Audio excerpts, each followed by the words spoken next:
Pusat. Perairan Natuna saat ini sedang panas, pasalnya kapal Coast Guard Tiongkok dinilai memasuki teritorial laut Indonesia. Cina Selatan kembali memanas. Masalah di Kepulauan Natuna kembali memanas setelah sejumlah kapal Tiongkok.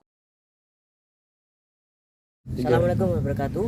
Perkenalkan, nama saya Nandaka Saputra dari Prodi Teknik Perminyakan dengan NIM 2019 1080 1022.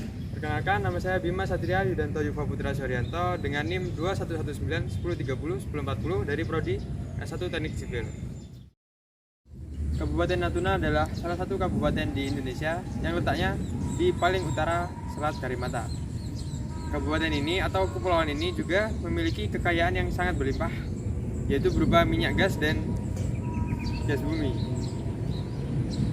Diperkirakan pada kepulauan ini memiliki hampir 1% dari total kekayaan berupa minyak gas dan bumi di dunia ini. Kemudian pada kali ini kami akan membahas mengenai permasalahan yang terjadi di Pulau Natuna ini, dan kami akan rincikan kepada permasalahan berupa Cina dan Indonesia. Beralih ke tema selanjutnya, yaitu asal mula dari permasalahan ini. Asal mulanya dikarenakan Natuna memiliki banyak sekali potensi sehingga Cina sangat menginginkannya. Sehingga Cina berani untuk mengeklaim wilayah Natuna tersebut menjadi miliknya. Berdasarkan versi Tiongkok, Cina mengambil klaim tersebut dikarenakan pada 9 titik garis imajiner yang mereka miliki. Namun Indonesia menolak atas klaim tersebut dikarenakan menurut Indonesia 9 titik garis ini tidak cocok sama sekali atau tidak sesuai dengan hukum internasional manapun. Sehingga Indonesia berani untuk menolak dan bertindak atas klaim tersebut. Menurut pengadilan internasional, 9 titik garis tersebut memang tidak memiliki historis yang kuat atas segala histori tersebut. Sehingga berdasarkan pernyataan tersebut, Indonesia sangat berani untuk mengambil tindakan berupa melawan Cina dalam klaim tersebut. Kemudian untuk subtopik selanjutnya adalah keterlibatan ASEAN. Di sini keterlibatan ASEAN yaitu berupa Indonesia bersama ASEAN beserta Cina juga menciptakan suatu deklarasi baru yang disebut dengan Declaration on the Conduct of the Parties in the South China Sea. Kemudian selanjutnya ASEAN juga mengoptimalkan kinerja internalnya di bidang maritim. Kemudian ASEAN juga mengoptimalkan kerjasama bilateral antara wilayah-wilayah dengan mengoptimalkan sumber daya alam pada wilayah yang bersangkut paut tersebut. Oke, tentunya dalam penyelesaian konflik kita memiliki beberapa upaya. Ada 3 upaya yang ketiga upaya ini dalam pelaksanaannya juga harus melibatkan pihak yang memiliki wewenang tertinggi. Dalam hal ini kita memiliki lembaga namanya ASEAN. Nah, dalam hal ini ASEAN berperan penting dalam penyelesaian konflik ini karena ASEAN melibatkan beberapa banyak negara agar terjadi ancaman kepada negara yang berselisih untuk segera menyelesaikan masalahnya. Dan juga kita juga memiliki wadah yakni di PBB. Dalam PBB ini kita memiliki dasar undang-undang terkait penggangguan di wilayah perairan yang sudah disepakati oleh beberapa negara. Oke, dalam upaya penyelesaiannya kita memiliki 3 tahapan. Yang pertama adalah rekonsiliasi, yang kedua adalah rehabilitasi, dan ketiga adalah rekonstruksi. Saya jelaskan terkait penyelesaian yang pertama. Dalam tahapan pertama, yakni penyelesaian dengan cara rekonsiliasi.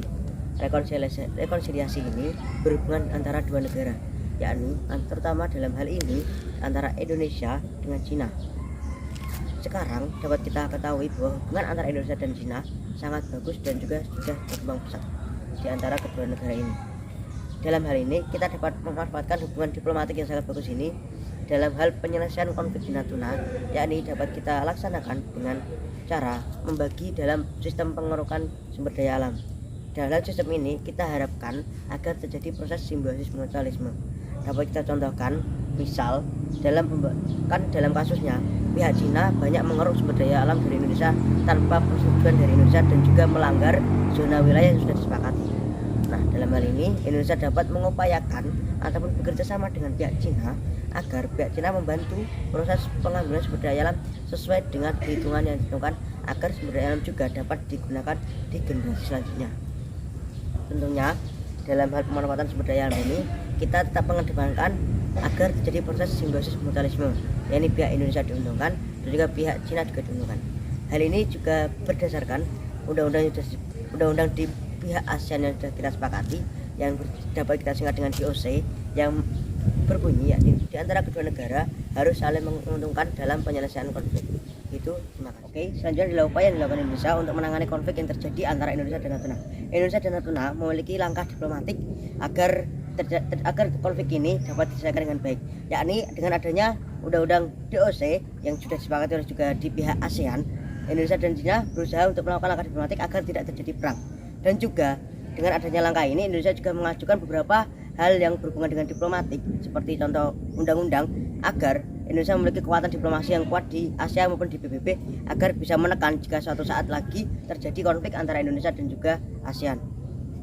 Mengapa Indonesia mengajukan undang-undang tersebut? Agar apa? Agar untuk kedepannya Indonesia bisa mencegah terjadinya insiden dan juga untuk menangani lagi jika terjadi di Indonesia di kemudian hari, agar Indonesia memiliki dasar yang kuat jika suatu saat Cina berulah kembali di wilayah tersebut. Langkah penyelesaian selanjutnya dapat kita sebut dengan rehabilitasi. Untuk rehabilitasi ini dapat diketahui dalam permasalahan Natuna, pihak yang paling terdampak adalah Indonesia. Karena apa? Karena pihak Cina merampas banyak sekali sumber daya alam yang ada di Indonesia. Nah, dalam penerapan dari rehabilitasi ini, kita dari pihak Indonesia memerlukan kerjasama dari TNI, Polri, serta pihak-pihak lainnya yang bertugas untuk menjaga di daerah keamanan ataupun daerah perbatasan. Nah, dalam hal ini kita bekerjasama itu untuk buat apa? Karena yang pertama, dari pihak TNI Polri ini bisa untuk menjaga atau memiliki kewaspadaan tinggi jika suatu saat dari pihak Cina ini melanggar dari perjanjian yang sudah disepakati. Yang kedua, kita dapat melakukan pembatasan dari nelayan itu sendiri selama konflik masih berlangsung.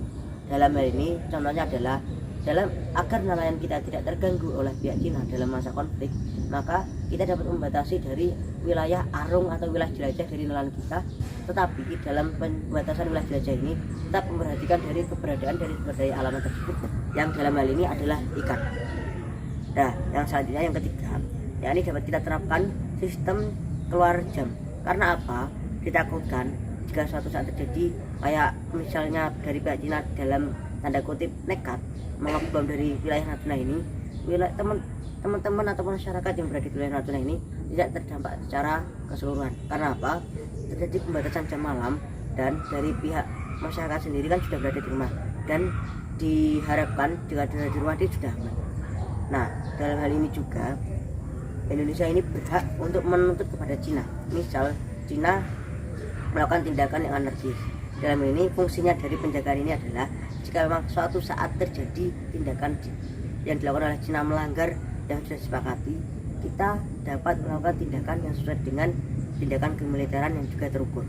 Nah, dalam hal ini tindakannya sekarang ini dapat kita ketahui yakni adalah dari Presiden Jokowi ini yang kita ketahui kemarin sudah meresmikan keberadaan dari pelabuhan milik TNI ataupun angkatan laut milik TNI, angkatan darat juga angkatan udara yang berada di Natuna.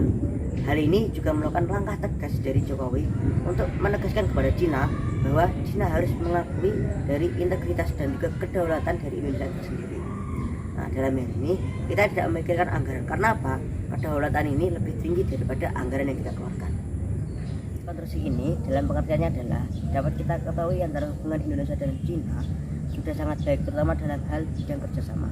Tentunya dalam hari ini Indonesia perlu membenahi konsensus dari dalam upaya rekonstruksi ini. Seperti yang kita ketahui, yang pertama adalah dari pihak Cina sendiri dapat diupayakan untuk dari pengusaha-pengusaha Cina berinvestasi di wilayah Indonesia, terutama dalam bidang-bidang penting, yaitu infrastruktur, terus wisata, dan juga ada hal-hal lainnya yang juga sangat penting untuk kemajuan Indonesia. Nah, yang kedua adalah upaya rekonstruksi dengan mengedepankan kerjasama di bidang pembangunan ataupun infrastruktur. Dapat kita ketahui bersama dalam masa kepemimpinan sekarang, yakni adanya pembangunan tol besar-besaran dan juga infrastruktur besar-besaran, terutama di daerah pelosok yang tentunya kita dari masa presiden sebelumnya tidak pernah mendengar pembangunan di sana. Dan ini juga termasuk langkah yang sangat baik dalam hal meminimalisir terjadinya konflik lagi, agar pihak Cina juga merasa kita juga saling menguntungkan. Dalam hal ini dapat kita ketahui pembangunan infrastruktur ini juga dapat kita dukung dengan adanya pemudahan dalam akses hak bebas lahan.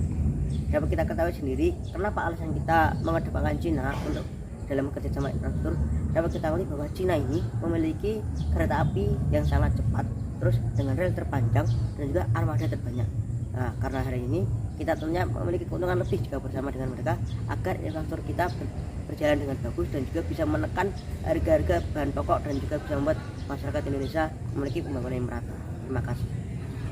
Oke, baik, sekian dari pemaparan dari kelompok kami. Kurang lebihnya mohon maaf. Wassalamualaikum warahmatullahi wabarakatuh.